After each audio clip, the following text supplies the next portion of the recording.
પરીક્ષા આપતા સમયે કઈ કઈ બાબતો છે તમારે ધ્યાનમાં રાખવી જોઈએ? તો સૌપ્રથમ બાબત છે તમારી જાત ઉપર વિશ્વાસ રાખો. તમારી જાત છે એની ઉપર વિશ્વાસ રાખો, બીજી કોઈ ઉપર વિશ્વાસ રાખતા નહીં. ત્યારબાદ છે નર્વસ ન થાઓ.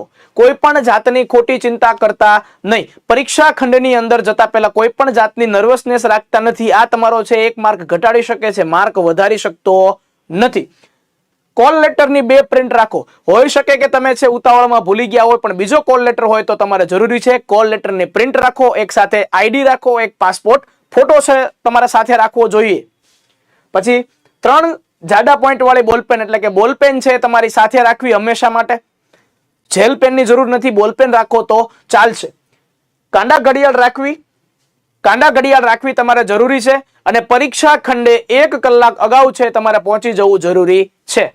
આટલી બાબતોનું ખાસ ધ્યાન રાખવાથી પરીક્ષાની અંદર સફળતા ચોક્કસથી મળી શકે છે.